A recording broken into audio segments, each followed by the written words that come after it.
Hello and welcome back, everybody. What an insane game number one right there. Now, I actually just got to bring on my two casters right away so we can actually break down that first game before we get into our official halftime show, because that one went the distance and we want to do it justice. So, production, let's get the two casters back on screen right now so we can break down what was maybe the closest game that we've had all split, right, guys? Oh I mean, my absolutely crazy. Rafa, your voice was cracking. Joshi, you were freaking out. We had two pauses during it also. Oh my That god. was nuts. I Oh, I think the other game that could have made a run for its money in terms of being the closest back and forth game was TSM Dignitas, where okay. there's a moment where TSM, like, they could have potentially backdoored, but they were fighting for Elder, and yeah, that was another game that just felt so insane. But this was nuts. Yeah. Yeah. Tomo taking that Realm Warp, I thought was it. I thought that was the game. I was like, all right, Immortals close it out from there. But then If they didn't have Baron, it would have They been, didn't have right? Baron, yeah. Yugi just had the Baron minions, and there's nothing that Concept could do about it. So I love these kinds of games to actually watch them, because they are not the cleanest thing. But what they are showing is that players are very confident about razor thin margins, right? True. You do not go for that bottom lane play where Spyrex teleports down there and you just bring Tomo over, unless you're very confident you are ending the game there, right? You have to be super confident that you have the tools to do it. And I maintain that I'm pretty sure if FlyQuest had executed just a little bit better, they were right. Okay. Wow. I like that. I like that confidence there, Joshi. So I want to do something here because this is the halftime show and we like to have fun on the halftime show, keep things a little more loose, a little more casual, but I want to do this game justice. So this time we're going to try a new game. Joshi, you already did this at the top of the show with us. We had a pre-recorded segment where I had you and Cubby debate each other, but now we can run the lower third because we're going to try a new segment here called Forced Debate, Academy Debate, as it were. So I'm going to give each of you a specific topic that you have to debate. You have 20 seconds to do so, and then the other caster has 20 seconds to answer your opinion. Okay. So, Joshi, up first, Concept should have locked in Singed. That is, you have Okay. to debate this, okay? I have to debate that. All right. You have to agree with this, and you have 20 seconds on the clock starting now. Okay, so Aatrox is the lowest win rate that he has across the entire board is going into Singe. Singe's ability to rotate around the map and just kind of ignore the fact that he tends to lose out on a lot of the matchup deficiencies that Singed has means that Concept would normally be way faster and way better able to get these fights started on his own. Okay, all right. Not too bad. Not too bad. You got it in a good amount of time. I wasn't super convinced that was the correct decision. It was an alternative though, so I'll give you a 7. Okay, I'm giving all you right, a I'll 7 take on it. that one. That's right still there. pretty good. 7 out of 10 possible points. Now, Rafa, what's your response? Why was it the correct decision to go with the Urgot? Because the Urgot was the only thing that was putting pressure on the top side of the map in the top lane matchup. And anytime that Philip was going in a 1v1 against him, he was losing every single time. Unfortunately, it wasn't enough to change the game, but it was the thing that was giving Immortals a huge advantage through the top half of the map that they could actually play towards. And time. My timer wasn't actually tracking there, but I had it on my end. So, all right. Honestly, I think that was a better argument. I'm going to give it to you. I'm going to give you the 8 right there, Rafa. Now, keep in mind that these points will matter because the final debate, whoever has more points has an advantage on it. Now, let's run the second one. Rafa, this is one that you have to start the argument for, okay? Oh, shoot. If you're ready to start the argument, we'll have the lower third for it right now. And that one is, of course, that Spyrex should have built tank instead of AP because the Rise did end up building AP instead of tank items. So, 20 seconds on the clock, start now. Okay, well, when Spyrex in that last fight that could have been Immortals winning out the game, had he built tank, he would have gotten instantly blown up, and he could have just helped end the game with Yuji and Diamond, who were still alive after Tomo took the Realm Warp that was fatal to his life in that fight. Okay, that was good. I liked that. That's gonna be our first 9 right there. Not quite a 10, Ooh. not quite a 10, but I'm liking it. Joshi, 20 seconds on the clock. What is your rebuttal? Okay. Ultimately, we have to see that Spyrex throughout this game, they needed enough damage to actually punch through the Urgot, right? Urgot was so tanky because he was able to itemize a ton of armor going up against both Philip and Tomo's Jinx. And you need a huge magic source, and Tank Rise is just not going to cut it. We already saw their difficulty trying to take down Concept later on. You need to be able to do it early so you can get that first That's reset. time. Okay, again, it doesn't look like the time was tracking, but that was in 20 seconds. I'm giving you the 10, Joshi.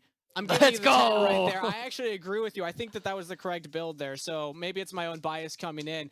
But from my math, I think that that means that the two of you are actually tied. So unfortunately, that's not going to work out. But you Rock, got paper, the 10. scissors? You got the rock, paper, scissors. Sure, let's do that. I'm okay with that. What? If you're all right. On 3? We're delayed. How is this gonna work out? Yeah, we can see it on the screen. I'm gonna count down. 3, 2, 1, go. 3, 2, 1, go. Or rock, paper, scissors, go. We both got scissors. Okay. Rock, paper, scissors, go. Let's go. Joshi, that was a all right, scissors. What? We'll give it to Joshi. I went scissors again? With the that's delay, definitely what I wanted to that's do. a little, okay. awkward. But Joshi, you are up first now. Let's run the final debate that you both are going to go over. God. Now, you'll see immediately why you have the advantage here. What member from FlyQuest should be in LCS after that performance? 20 seconds on the clock.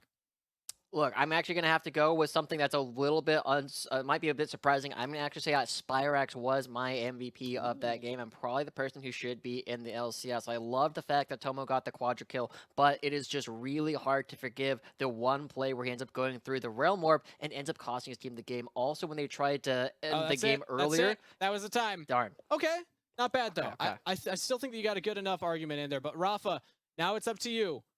Who from FlyQuest, other now than Spyrax, deserves to be in LCS after that performance? Diamond. Go. Diamond. 100%. Insane plays on the hooks and landing them onto key members for FlyQuest to really allow Tomo to get those resets off in the first place. And remember that after in their base race where Tomo got that quadra kill, that was because Diamond was able to find one more kill to set up Tomo for the resets. That's time. Not bad. I like that one too. I think both of you deserve a 9 off of those arguments. I think that both of those players had fantastic performances. I'm surprised no one went with the Tomo, but I think after he takes that Realm Warp, we understand maybe a little bit. But he still got a quadra kill. That was insane. He still looked. He had as high moments as he had low moments in those games, and that's what we're always excited to see, right? It's the confidence coming through that allows you to make all those plays that is going to allow you to get better in order to make your way to the LCS in the first place. Exactly. And I think that the big thing there is that both of the teams held out until the very end. I mean, that game could have gone either way at multiple different times. That's why it was such an exciting one, and the energy was so high afterwards, is because we didn't know who was going to win until the final plays happened. And even as FlyQuest were pushing, Spyrax got picked in the top lane because he had that AP build. You know, he's actually kind of squishy. He also, interesting enough, he Zodia'd, and you can't Zodia'd and take the Realm Warp anymore. I'm sure he's aware of that now. Yeah. He had the Zonias to cancel out the shockwave damage. Otherwise, he would have just been insta-popped. So he was just trying to buy as much time as he could. Sure. Well, regardless, Immortals even got that pick too. So even in the final push from FlyQuest Academy, it was still so close. And this is now 3-0 for FlyQuest over Immortals on the year so far. Immortals Academy kind of in the hot seat right now, guys. Immortals are really starting to look to find their way back, right? And that's the conversation we started off the day with. Where should they be playing around? Should it be around Chad? Should it be around Arrow? Chad looked a little bit better than Arrow this game, in my opinion. So it kind of goes back. Where do you play things around Arrow? Unfortunately, just was not able to step up with all the tools surrounding him. And so the question is, do they try and pivot to Chad this time around in order to allow him to shut down Yuji earlier on? That was actually going to be one of the questions initially that I was thinking of asking, was should Chad have just hard camped bot side, just set up that tent, because he toyed around with the idea early on of going for that gank, got double flash, and then didn't come back in time to actually capitalize on that window. So I was thinking that was a little weird to me. I thought that Chad was gonna more focus on that bottom side. That's what I personally thought was going to happen. As soon as you burn 2 flashes from a Thresh Jinx lane, that's usually enough to threaten a dive under the tower, because how else are they going to be able to survive or get out unless if they concede the wave? And any type of pressure to help Arrow and Joey in that lane, because you remember that even despite the flashes being burned, Tomo Diamond still had the priority push. They were still winning out on CS, and they were still shoving it into Arrow and Joey. And if this composition was built to make Arrow be the huge carry, they didn't give him that opportunity. He was down 2 items for a majority of the game. 150 CS differential, right? Like that was, we don't see that I think that might be the biggest CS differential I've ever seen in a professional game of League of Legends.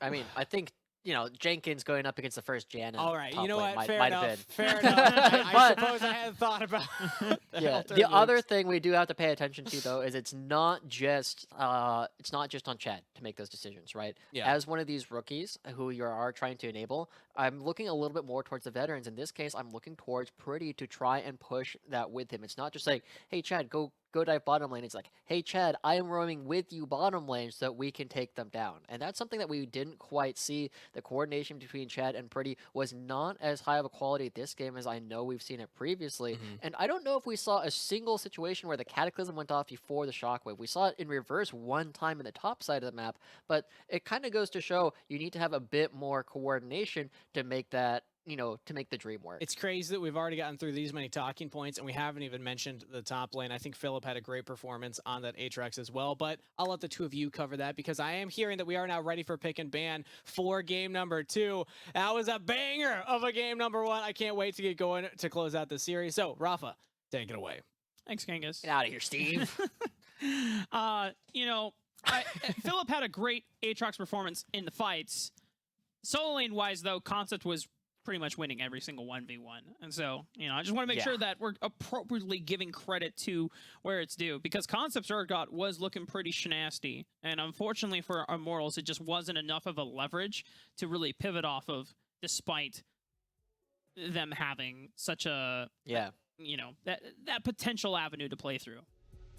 The same thing applies to Urgot now as it did way back when this champion was super top of the meta, is that the champion, while strong, is kind of unwieldy, right? You are so slow when you're trying to move through. You are focused on one target, and it is very difficult for you to try and hit anybody other than that one champion. And so it means that Concept can kind of struggle to be more than just a ball of stats in the middle of a team fight, whereas Philip has a bit more control of that, and that's why both these champions were good, is because they were both always relevant as frontliners for your team. As we move into our second half of the series, not a whole lot of surprises coming through, but it is going to be a Jarvan ban targeted at Yuji this time, again leaving up the Kiana. You know what's surprising to me right now, Josh? This music.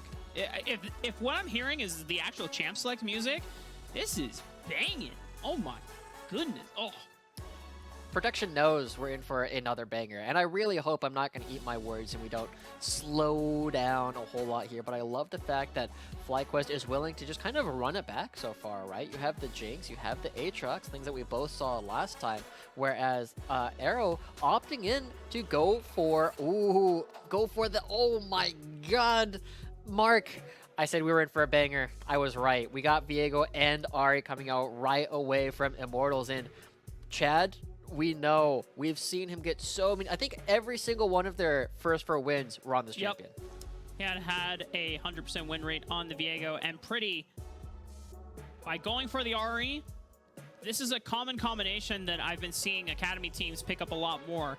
By pairing Ahri, who is very mobile, past level 6 with Spirit Rush, with a potent skirmisher like the Viego or a Lee Sin as well, you have the makings of a very mobile and deadly combo that once Ahri gets out of lane and pushes her wave out and you go into Fog of War, you have to be careful about walking into a river and face checking because you don't know if there's a push and suddenly a Charm comes flying out and then these two mobile skirmishers are just take you down. And now that Viego is here for Chad, even if they allowed something like the Kiana to go through, which they have banned away, no matter what champion that UG will be able to grab, Chad can take over the soul and then use the utility of that champion to his advantage. Yeah, and I also have to touch on the fact that I feel like if Jinx was here, this would be a triple reset combination too, right? Instead, they are going to be opting into the Aphelios over the Jinx, and here, this is a spot where, if Chad or Pretty get that first takedown, suddenly you are able to chain it into even more, but there's a lot of potential taking as Spyrax with the AP build last time can go for the tankier build this time to make sure that he keeps himself alive.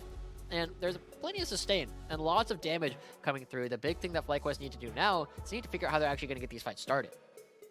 UG limited on his champion pool now. Jarvan, Lee Sin, and Kiana gone. And they are saving. Oh, they are going to save something spicy for UG by opting in for Rakan now. Eugene wants to see the full composition from Immortals before he locks in his champion. And to me, that says he wants to go to an assassin, and he needs to make sure that there's no other threats from Immortals that will punish him, showing it early on in the draft. I don't know why I feel like this, but I feel like Yuji wants to play Zed. Yes! Yes, exactly. Right? That's exactly what I'm thinking of. Right? You see the Lulu ban, like Lulu and Philios is obviously a strong combination, but the kind of assassins that Yuji could potentially play really thrive in situations where there aren't any point-and-click crowd control tools. And while Joey has already picked up the Nautilus to dissuade a lot of assassins, that's only one target. He can only be in one place on the map at a time, right? He can't deal with both flanks all at once. So FlyQuest, I'm expecting to see an assassin, just as we were talking about, come out here for Yuji. The only question is which one. We highlighted the Zed. Oh. But the Nautilus and the Wukong might be enough to dissuade that pick from coming out. Oh, I was really excited, but it's too dangerous. All right. Man. He can still build Eclipse, right? No, it's not lethality No. Zin's out. Man.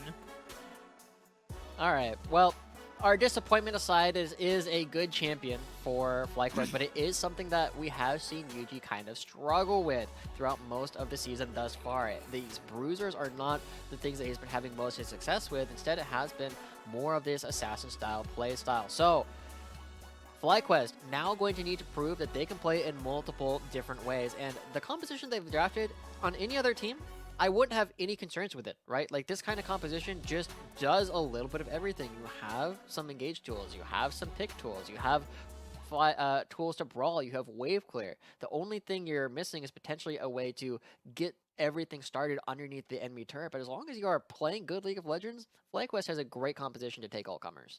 And you have multiple tools as well to either play back and kite forward for your Tomo on Jinx, or, you know, For your friend.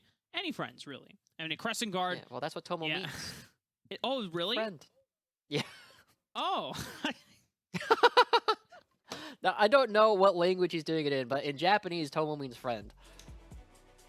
So, there you go. Mind Learn blown. something Cool. every day. Okay. Well, I didn't. Good to know. Tomo, the fly friend, if that is the intention. Yeah, fly friend. Dude, he's a fly friend, man. Dude, true. Anyway, you were talking about everything. Take all comers. What does Immortals got to do to put a stop to that? For me, no, I was really more looking at FlyQuest composition, just, you know, in the same boat with you, how this composition allows you to do pretty much anything. It's not particularly good at one thing. It's strong in team fighting, but you have decent split pushers in both Spyrex and Philip, and you have ways to start fights or disengage them. And so there's just a lot of flexibility in what FlyQuest can do. However, time and just grand entrance over the wall, but Joey cannot get in range to punish. Okay, Immortals just moving in force on this side of the map. They are going to be getting a little bit of vision down, but it's going to be traded on the opposite side for FlyQuest. So, despite the fact that Immortals are really feeling themselves, looking to try and find an early advantage in this game, holy crap, they are still here. Oh, they're going to start on the top side of the map, and Yuji, and he's walking towards it. They have an understanding that Yuji wants to start at the red side. It's super great for Xin Zhao to participate in early skirmishes, but they're being careful about it. Oh. They suspect that there's multiple members here. Dredgeline connects, and Philip might have to be the one that pays the price, and it goes over to Concept as well, so a straight lane advantage for the top laner of Immortals. Dude, you knew that FlyQuest knew that something was up, right? They already popped the trinket because they knew there was a ward there. They didn't want to give anything over, but a little bit too slow, too much crowd control coming out from the members of Immortals, and that will put Immortals in a fantastic position for Concept. He was already winning this top lane previously in our first game, and now on the Wukong was probably going to be in a fantastic position to prevent Philip from ever having fun this game. So every time he tries to walk forward, he's going to get hit by that bonk stick, and that's not fun. Bonk stick. Yeah, you gotta make sure you bonk him every single time he walks up. But look at Chad. He just got the red buff. He's walking mid. Yeah, I think he just forces Spyrex out. No need to flash, but it's a pretty uncomfortable state for this mid laner, as he was chunking out Pretty a little bit before Chad made his appearance, but crossing on over, this will deny UG of having red buff for the first 5 minutes of the game. And that hurts Xin Zhao's ability to really win out on a lot of these early skirmishes or ganks in the first few minutes of the game. And I also want to give a little bit of credit where credit is due. It wasn't only Spyrax who was beating up Pretty in the mid lane. It was also Diamond, right? He was a little bit late to bottom lane because he was getting a lot of damage. And I believe he even blew the Ignite in order to make sure that Pretty was uncomfortable. But Yuji and Chad, now next to each other, Yuji recognizes the red buff is gone, and he is going to be walking out of the jungle with his tail between his legs, but he might be able to go take away Chad's top side if he's able to stay out of vision. Oh no, he's being towards the Krugs. That's way less exciting. Damn. I was really waiting to see if Yuji would say, okay, you took both of my red buffs, I'm going to take both of your blue buffs. Haha, what now? But that's not really that exciting for junglers in the slightest, because every jungler knows that we're just far more excited about red buff. However, this is exciting for Immortals.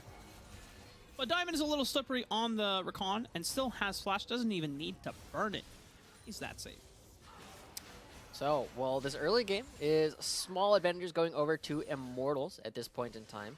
The big thing that we're going to have to pay attention to is how does Yuji come back in this game. All my eyes on the new Mongolian jungler here for FlyQuest. What is he going to be doing? How is he going to try and impact this game? Because he hasn't had the same kind of success on champions other than Kiana, where he was able to win another game going up against Immortals. But on the Xin Zhao, his kind of bruisery style of gameplay, he's been doing okay.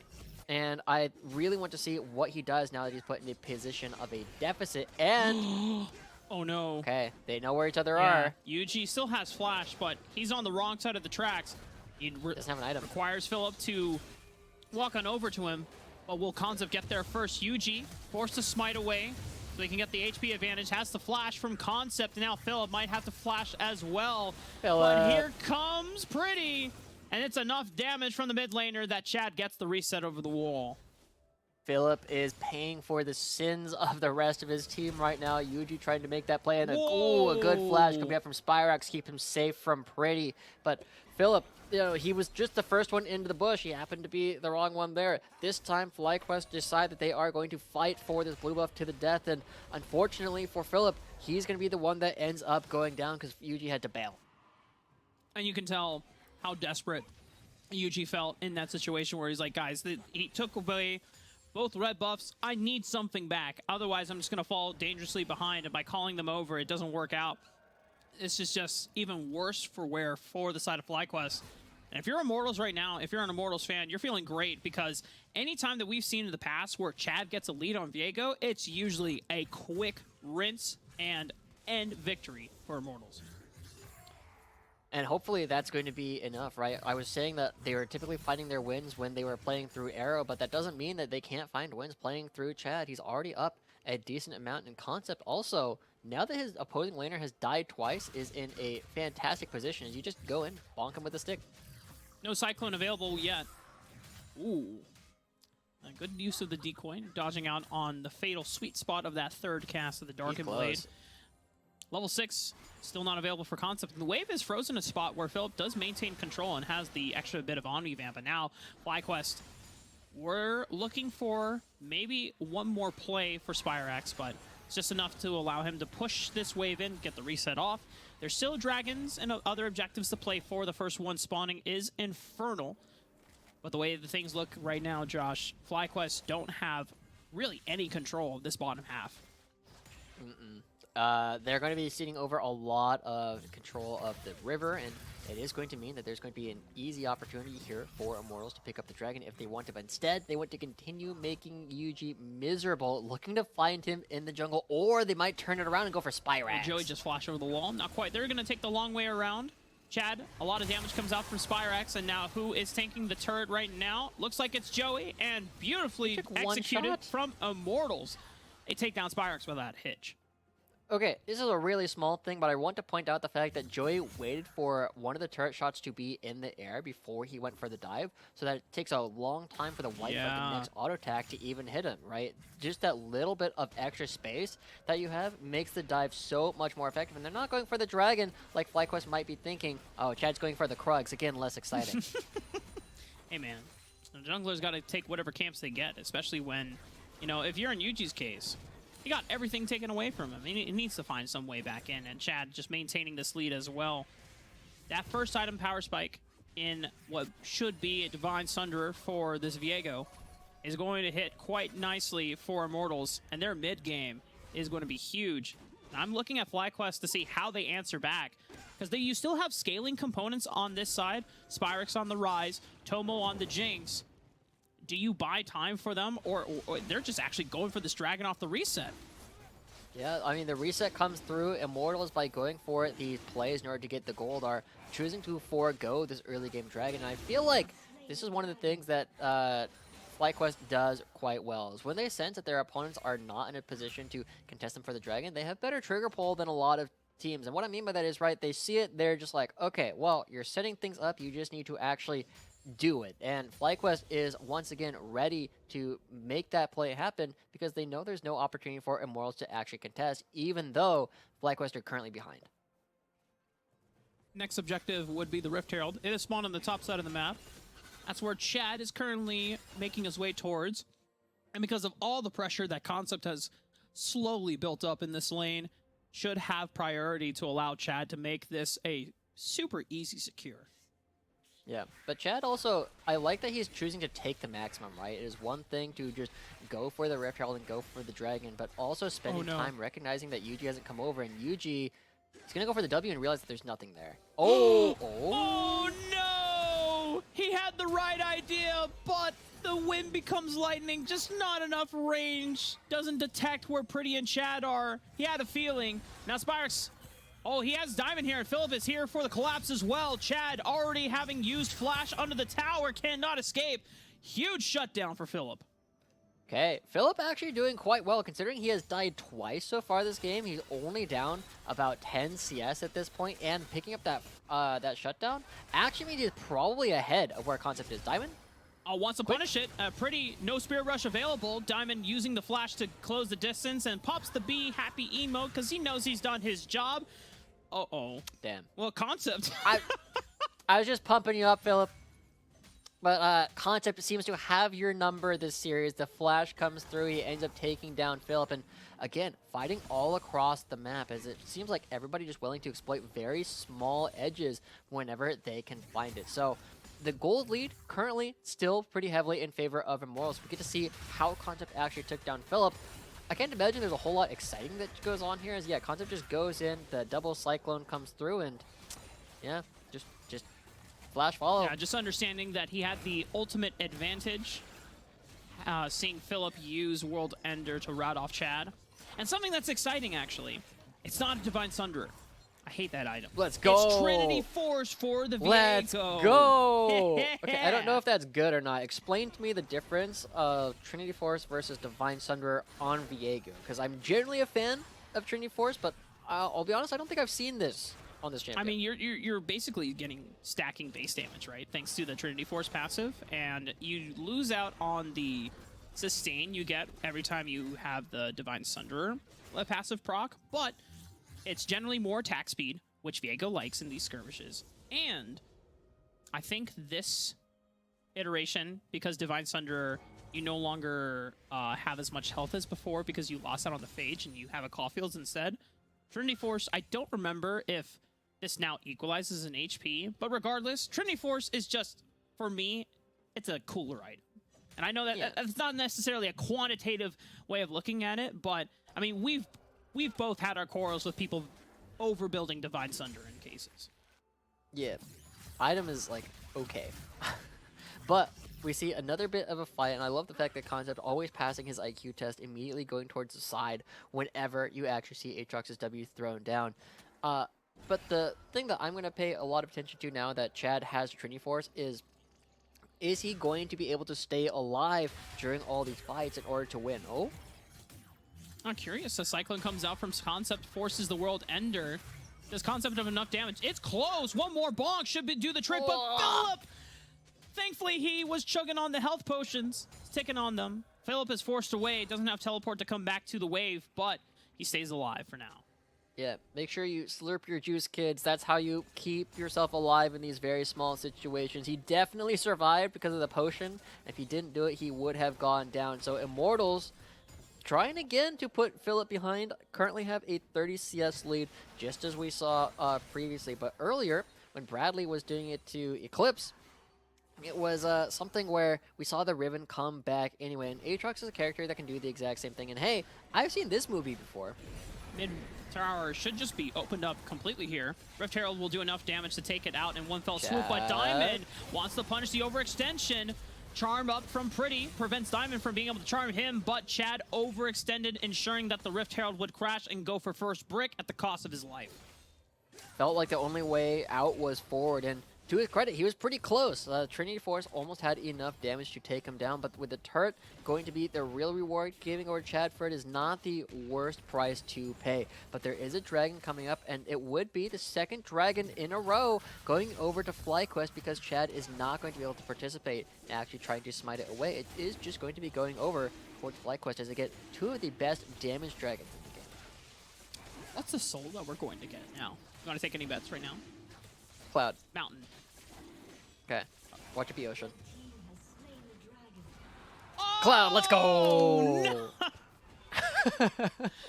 Damn. Another L I have to take today. For the Ruby League server. Anyway. Sorry, you are the only person who might have got that. If anybody from RLS is here, I am sorry, but that is the worst thing that comes to mind. Anyway, there's your shout out for the day. Rest of Twitch chat is like, what the f these casters talking about? about? Nah, it's okay. It's an inside joke. If you were cool, you would know. Inside joke, yeah. Yeah. Well, we'll see what Twitch chat can end up doing, but look at this. Arrow trying to find Tomo. Misses. Moonlight Vigil doesn't quite connect, but it might not matter. It's just still enough damage from Immortals anyway. Yeah, Joey flashes there. Make sure he gets it. Chad, wait, they got Diamond. Whoa, but he wants to get the hell out as well. He's using the Heartbreaker to distance himself, and now there's a teleport coming in from Philip. He wants to look for this one. Realm Warp should cut off Chad. He's got nowhere else to go, no flash available. Maybe he's lucky enough and finds a blast cone. It's not there, but he's fast enough thanks to the Cloud Dragon enhanced map. He's going to find his way in the top side of the map. Yeah, Philip just goes back to his traditional home, and I don't think he wins that, but with Yuji in tow, he might anyway, and Philip is just like, oh yeah, we got him, beat up this monkey. Fortunately, it was the wrong monkey for him this time around, so not even going to get the 25 gold for taking down the clone, but it is still going to be a small spot where Philip, you know, despite the fact that it has not been the greatest game for him, I like the fact that he is still trying to make plays across the map.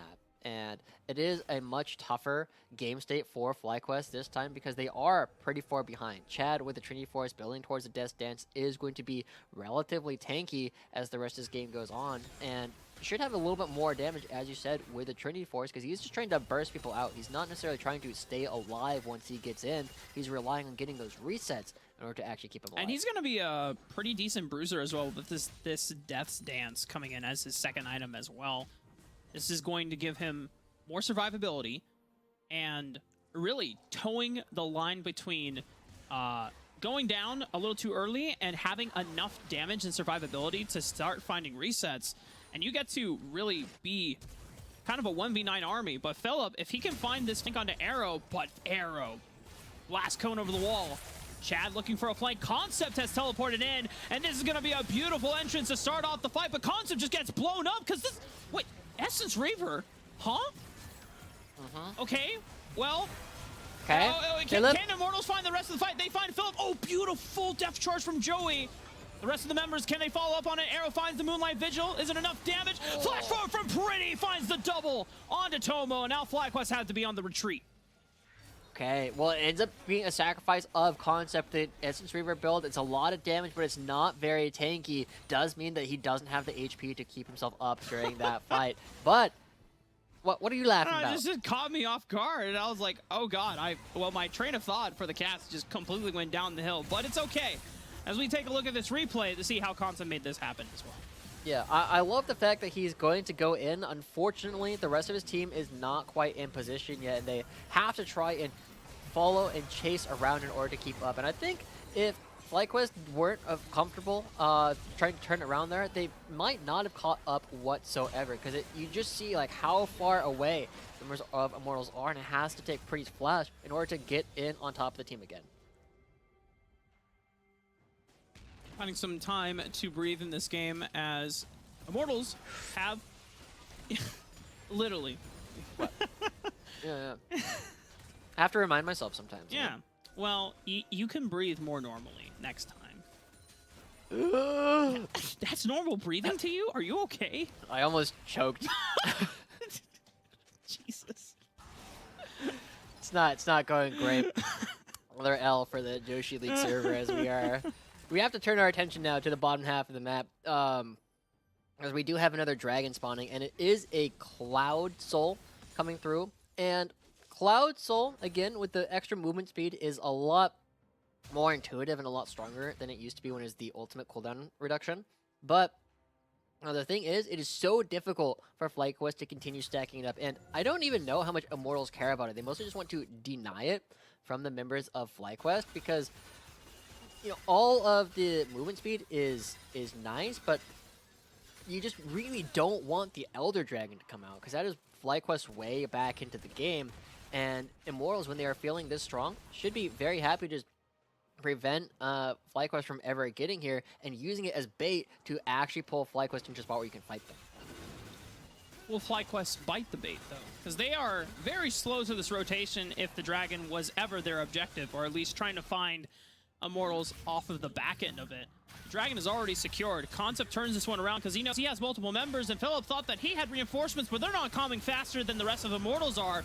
They turn it around onto Concept, but Philip still managed to stay alive thanks to the World Ender. But can the rest of the damage come through? Super Mega Death Rocket finds its way onto Joey, but he gets out, and now the resets from Chad, allowing him to spiral his way through the fight. Pretty makes an entrance as well, and FlyQuest fall apart.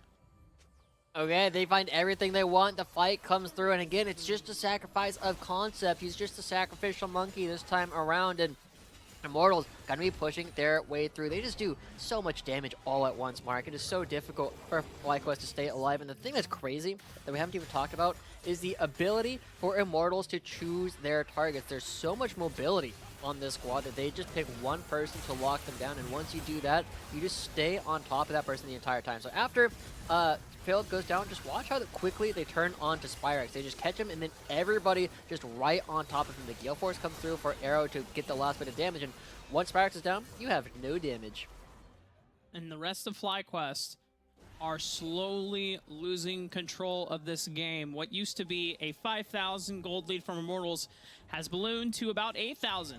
Immortals are almost at the brink of no return for FlyQuest. Once they hit the 10,000 gold mark, it is very rare for teams to be able to escalate and climb back in a convincing fashion. So Immortals now, with the rest of their members positioned on the top side of the map, you already see the vision control coming in strong. No way for FlyQuest to safely check. This Rift Herald will crash, opening up the map even further.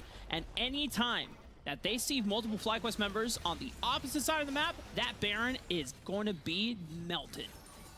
Gonna be melted. Would you call that point the event horizon mark? Yes, 100%. All right, here we go. Well, there is a black hole of Immortals currently all-encompassing as they try and find their way underneath the turret. Spyrex flashes forward. Forward from Spyrex. Isn't enough damage on the Chad? It is! Super Mega Death Rocket and the rest of the damage from FlyQuest find the Jungle of Immortals. Philip is now helping find the resets with Tomo as they take out Pretty as well.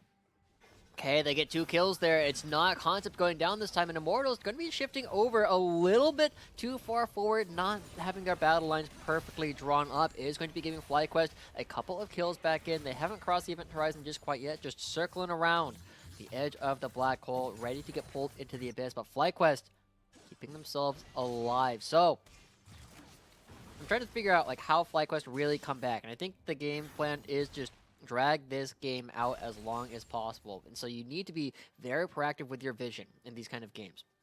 And that's where, again, I'm looking at players like Diamond, who has been the major player who has been able to play around vision, the Blitzcrank player, always trying to find these opportunities to go for picks, to start pushing his team around the map, and maybe convincing them to go for plays like this.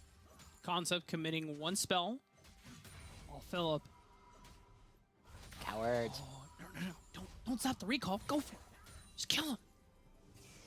Damn. No fun. Well, it's okay. It is going to be Concept not even understanding how close to death he was in that spot. So FlyQuest, to try and find something. They do know where Chad is on the map, and they are going to be able to clear out a lot of these minions, but you also have to note the item differential between the two AD carries is in Arrow's favor this time. 404. Not found, but he's got an extra BF sword as compared to Tomo, so he's got a lot more damage ready to go at a moment's notice. As they start to push this in, again, pay attention to what gun Arrow has next. I think it's going to be the white gun so that they can just fight super efficiently with the amount of close range damage that you can put out. It'll...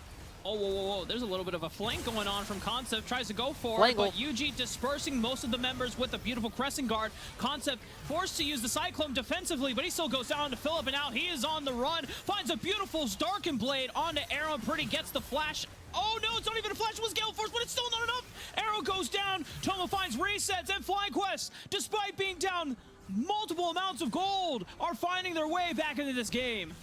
Oh, Chad. Goodbye. He did his best.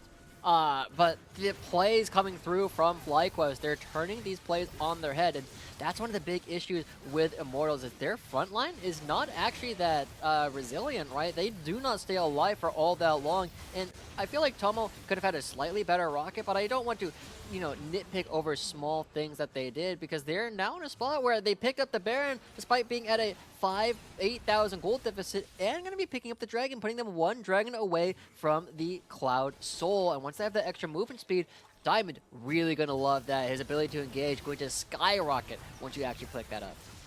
And the vision control that FlyQuest have been able to surmount so far has allowed them to find these opportunities where Immortals stepping a little too far forward and thinking they have the advantage in these flanks. Now they have to be on the back foot, even though they're still technically ahead. What once was 8,000 gold is now only 4,000 as an advantage. And the thing is, even if you know you're ahead, you don't always feel like you're ahead in these kind of positions. So again, you got to look at veterans to try and keep people on their toes. Make sure that they understand what they can actually try and accomplish. So Immortals trying to do a bit of a death rush coming through here. UG getting spotted out. Concept, they know where he is. But I don't think they have a good idea of where these three Immortals members are. And it's, again, a spot where people way closer to death than they might have realized. And they have to recall it because FlyQuest saying, well, we don't know where they are, but we know that we have mini They're not here. in the mid wave. They open up 2 turrets with ease. The gold lead slowly being closed by FlyQuest even further now. 3,000 is the deficit that stands between them and Immortals. This Baron buff will probably last only 1 more minute, but so far FlyQuest have done a pretty admirable job with the buff. Clearing up a lot of the mid lane, right? This puts them in a spot where if they win one decisive team fight, because they've already picked up those turrets, it could mean the end of the game. So FlyQuest putting themselves in a spot where they can win. Forward from Chad, trying to lock down someone, but he takes a lot of damage on the entry, and the death stance still ticking down means that Spyrex takes him out. Realm Warp with Spyrex and UG. Tomo didn't take the Realm Warp. I like that, and FlyQuest now have an opportunity to turn this one around, but Spyrex gets equalized out by Arrow. Arrow in the 1v1 against Tomo, but Tomo wins down thanks to the help of Diamond, giving him the extra shield. But look at Concept, the high damage finds the assassination on Tomo. Look at that, Diamond's the only one that's left alive. Immortals, they might be able to close out this game now. These fights have been so incredibly messy, Mark. Back and forth, but Immortals coming out on top this time because both AD carries were really struggling to find their way in. 20 seconds left on most people. I think Immortals are going to try and pick up multiple turrets here. I think they're going to try and double inhib and make the rest of their life a little bit easier. I don't think they can actually end. They're just going to try and take the maximum. It would have been a very close race had they gone for the win, but this will guarantee that Immortals will have control of the map, thanks to now super minions pouring in. Oh, I guess they actually can't Only find one. 2 inhibitors there. Okay, so they're going to have to back away. The Baron buff is still theirs, but this fight's so crazy, right? Chad barely getting out for the moment with the Death Dance, but after that, the battle lines go completely insane when the Realm Warp breaks everything up. Arrow's off on one side, Tomo's off on one side, and the fact of the matter is, both of the AD carries kind of irrelevant because it's all about trying to get Concept in the right position. His high damage, as you said, with the Essence Reaver means that if he gets onto one target and he can stick to them, he is going to be the highest damage member in the game. And when you're in melee range of him, you cannot stand up to him as Spyrax. I cannot believe that we're actually getting another banger, another nail biter between these two teams, and you can see how hard that both of these players are just fighting for. It's just, I'm at a loss for words once again, Josh, just because it has been such a exhilarating journey to see so many of the rookies and experienced players come together on both of these squads and trying to string together these wins as both Immortals and FlyQuest. Obviously, they have greater expectations for themselves, but they want to be able to show that they have much more to prove and much more to show in their development after the first few weeks of Academy. Yeah, it's super important to remember that this is not the end of the line for either of these teams, regardless of how the game actually shakes out. Right, both these teams are here to learn, as Malice put it. The better you get, the easier wins will just come to you anyway. But notice the fact that Concept, as we say that, he's in a spot where he is top lane. He's not showing on the vision until right now. So Immortals, they now need to back up. They need to give some ground. Actually, Joey and Pretty just wait for the moment to Yuji to step up, but he thirsts up so much HP back thanks to Gore Drinker, but now the Chad fight reset. has been reset. Concept coming in with the teleport, finds his way onto the back line of Tomo. He has to flash away, but the high damage build from Concept nets them a kill onto the AD carry of FlyQuest. Spyrax being the last member surviving, but all 5 of Immortals are still up. This should be it. Immortals going to be pushing in. It is all on Spyrax. 20 seconds left before Diamond comes back up. And Immortals looking to turn this back around and give us a 1-1. Immortals in perfect position. We'll see if Spyrax can do anything. Spyrax tries to throw out the Everfrost route, but it's not going to be enough damage. Immortals, they wait out the stopwatch from Spyrax, and it's still not going to be enough. Diamond is up, but he doesn't do enough damage to stop them in their tracks. They found 1 kill into Joey, but it should still be enough damage. Yuji trying to do his best to stall this one out. It's going to be close, but in the end, Immortals still even out the odds. Take the 1-1 in their series. Crazy stuff. Back and forth games once again. Immortals versus FlyQuest has been one of my favorite series to cast so far this entire Academy season. And we get to see a lot of fun stuff coming out from both sides. It looks like playing the Chad made a little bit more sense for Immortals today because it was what ended up getting them the victory. The Viego popping off, again, a champion he's had so much success with in the first couple of weeks, reprising his role and taking over so much of the game. And it opened up space for Arrow. So that when the pressure wasn't on Arrow to be the sole damage threat for this team, Arrow was naturally allowed more space because the focus was on shutting down Chad. And naturally, when no one is diving for you as the AD carry, it's like, oh wow, I get to play the game. Your job is so much easier. Yeah. But I also want to point out that they understood that now that Yuji was not an assassin, he was a target, right? Just starting off with that Raptor bush play, that's not something you see very often. And you could tell that FlyQuest knew that something was up. They tried to walk in with a red sweeper, and even that wasn't enough, giving over too much towards the side of Immortals and really putting Philip in a spot where he was a little bit desperate to try and be part of the game. I love the fact that Immortals were able to attack multiple members of the top side just to find their win today. And Concept too. I mean, for me, I don't get to see Wukong that much, so I'm usually just used to seeing Gore Drinker and then just a lot of bruiser items. So when the Essence Reaver came out, I was thrown for a loop, but it proved to be very useful as it gave him just a little bit of an extra oomph to the last bonk stick blow onto Tomo despite flashing away and helped them net that win, evening out the series. So when we take a break, but when we come back, Kangas will be joined by Immortals for a post-game interview.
Hello and welcome everybody for our post-series interview. I have one and only Concept coming in here from Immortals Academy after a win against FlyQuest Academy in what might be the coolest series we've had all split so far. That was back and forward, man. Absolutely insane stuff. And I got to start off, Essence Reaver on Wukong. Explain this to me. Is this the secret tech now? Did I miss something?